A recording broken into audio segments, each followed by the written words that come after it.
Grace దేశంలో ప్రజా జీవనం స్తంభించిపోయింది. నిరసనలు వెల్లువెత్తుతున్నాయి. దీనికి ప్రధానమైన కారణం అక్కడ కొత్త లేబర్ లాస్ రావటమే. 13 గంటల పాటు రోజుకి పని చేయొచ్చు అని చెప్పి కొత్త లేబర్ చట్టాలు వచ్చాయి. దీన్ని అపోజ్ చేస్తూ పబ్లిక్ సెక్టర్, ప్రైవేట్ సెక్టర్ దీనిలో పనిచేసే ఉద్యోగులందరూ బయటకు వచ్చేసారు. గ్రీస్లోని మేజర్ సిటీస్ ఏథెన్స్ సహా ఈ ప్రొటెస్టులతో దద్దరిల్లిపోయాయి, నిండిపోయాయి. ముఖ్యంగా ట్రాన్స్పోర్టేషన్ కావచ్చు, ఎడ్యుకేషన్ సెక్టర్, హెల్త్ కేర్ ఇవన్నీ కూడా గ్రీస్లో స్తంభించిపోయాయి. మనం చూస్తే కనుక ఆల్రెడీ ఇప్పుడు గ్రీస్లో 8 hours per day వర్క్ ఉందన్నమాట. దాన్ని 13 గంటల పాటు చేయొచ్చు అని చెప్పి వెసులుబాటు కల్పిస్తున్నారు.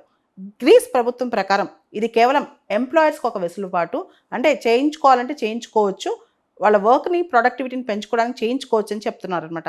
అయితే ట్రేడ్ యూనియన్స్ మాత్రం ఇది ఖచ్చితంగా స్లేవరీ కిందకు వస్తుంది. అంతేకాదు దేశ అభివృద్ధి కాదు, ప్రజలందరూ ముఖ్యంగా ఎవరైతే వర్క్ చేస్తారో అందరూ ఎగ్జాస్ట్ అయిపోతారు, దీనివల్ల ఏ విధంగా మంచి జరగదని చెప్పి లేబర్ యూనియన్స్, ట్రేడ్ యూనియన్స్ అక్కడ గగ్గోలు పెడుతున్నాయి. ముఖ్యంగా teachers, civil servants, hospital staff అందరూ బయటకు వచ్చి నిరసనలు తెలియజేస్తున్నారనమాట. ఇన్ని గంటలు యూరోప్లో ఎక్కడా లేవు, చోద్యం కాకపోతే గ్రీస్లో ఎందుకు ఇలా చేస్తున్నారని చెప్పి చాలామంది చెప్తున్నారనమాట. ఆల్రెడీ గ్రీస్లో వేజెస్ చాలా తక్కువ ఉన్నాయి, చాలా లో వేజెస్ ఉన్నాయి. మనం చూస్తే కనుక గ్రీస్లో మినిమం వేజ్, కనీస వేతనం అనేది గ్రీస్లో 880 euros ఉందన్నమాట. చాలా తక్కువ అని చెప్తున్నారనమాట. ఆల్రెడీ గ్రీస్ ఎకానమీ బాగా స్ట్రింక్ అయిపోయి ఉంది. దాదాపు మనం చూస్తే కనుక గత 10-15 సంవత్సరాల్లో గ్రీస్ అప్పట్లో సోవరిన్ డెట్ క్రైసిస్ వచ్చిందనమాట. గ్రీస్లో చాలా వరకు అంటే ఎకానమీ బాగా దెబ్బతిని దాదాపు 25% గ్రీస్ ఎకానమీ స్ట్రింక్ అయిపోయింది. ఈ పరిస్థితిలో గ్రీస్లో ప్రజల యొక్క జీవన ప్రమాణాలు, స్టాండ్ ఆఫ్ లివింగ్ బాగా తగ్గిపోయిందనమాట.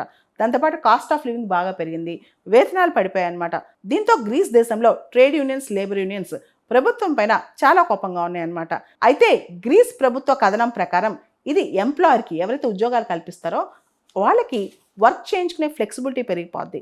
గ్రీస్ ప్రైమ్ మినిస్టర్ కథనం ప్రకారం కూడా ఎవరైతే యంగ్ పీపుల్, అయితే గ్రీస్లో యువత మల్టిపుల్ జాబ్స్ చేస్తుంటారు, 2-3 జాబ్స్ చేస్తారు. అలా కాకుండా ఒకటే చోట పూర్తి స్థాయిలో ఎంప్లాయ్మెంట్ తెచ్చుకునే అవకాశం కూడా వాళ్ళకు ఉంటుంది. కాబట్టి మేము 13 గంటలు వెసులుబాటు కల్పించాం, ఇది ఎక్స్ట్రాడినరీ మెజర్ మాత్రమే, కావాలంటే చేసుకోవచ్చు లేకపోతే లేదని చెప్పి గ్రీస్ ప్రధాని చెప్తున్నారనమాట. అయితే గ్రీస్లో లేబర్ యూనియన్స్ మాత్రం ఇది మోడర్న్ స్లేవరీ, దీనివల్ల ఎఫిషియన్సీ పడిపోద్ది, దీనివల్ల వర్కర్స్ యొక్క హెల్త్ కానీ ప్రొడక్టివిటీ కానీ అన్నీ పడిపోతాయి. ఫెటిగ్ అంటే ఒక రకమైన నీరసం కానీ ఇదంతా పెరిగిపోద్ది, దానివల్ల నిద్రలేని రాత్రులు గడుపుతారు. ఫైనల్లీ వర్క్ రిలేటెడ్ యాక్సిడెంట్స్ కూడా పెరిగే అవకాశం ఉంది.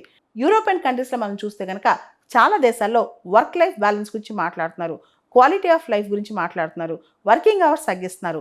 యూరోప్ అంతా ఒకవైపు వెళ్తుంటే గ్రీస్ దేశం మాత్రం పని గంటలు పెంచేసేసి వర్కర్స్ యొక్క జీవితాలతో ఆడుకుంటుందని చెప్పి అక్కడ లేబర్ యూనియన్స్ అంటున్నాయి అన్నమాట. అంతేకాదు గత సంవత్సరంలో కూడా గ్రీస్ దేశంలో కొన్ని సెక్టర్స్, టూరిజం లాంటి సెక్టర్స్లో 6 days per week వర్క్ అనేది స్టార్ట్ చేశారు. అంటే వారంలో 6 రోజులు పనిచేయడం అనమాట.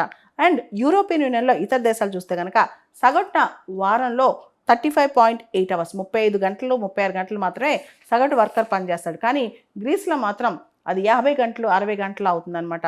మనం చూస్తే మన భారతదేశంలో కూడా 70 గంటలు పనిచేయాలి, 80 గంటలు పనిచేయాలి వారానికి అని చెప్పి చాలామంది చెప్తున్నారు. ఇది ఎంతవరకు రైట్ అనేదే మన ప్రశ్న అనమాట. క్వాలిటేటివ్ వర్క్లో ముఖ్యంగా ఇంటెన్స్ వర్క్స్ ఏదైతే మైండ్ బాగా ఉపయోగించేస్తామో, లేకపోతే మన క్రియేటివిటీ ఉపయోగించేస్తామో, మన ప్యాషన్తో ఎన్ని గంటలు చేయగలిగితే అన్ని గంటలు చేయాలి, కానీ ఖచ్చితంగా 70 గంటలు చేయాలి, 80 గంటలు చేయాలని చెప్పడం. అదేవిధంగా రొటీన్గా చేసే వర్కర్స్ ఎవరైతే ఉంటారో వాళ్ళు ఫ్యాక్టరీస్కి వెళ్ళి రోజు 13 గంటలు పనిచేయాలి, ఇలాంటి రూల్స్ తేవడం వల్ల చాలా వరకు నష్టమే జరుగుతుంది కానీ మంచి జరగదు. ఈజ్ ఆఫ్ డూయింగ్ పెంచడానికి, ప్రొడక్టివిటీ పెంచడానికి ఇలాంటి రూల్స్ తీసుకొస్తున్నా లాంగ్ టర్మ్లో దీనివల్ల దుష్పరిణామాలే పెరుగుతాయి.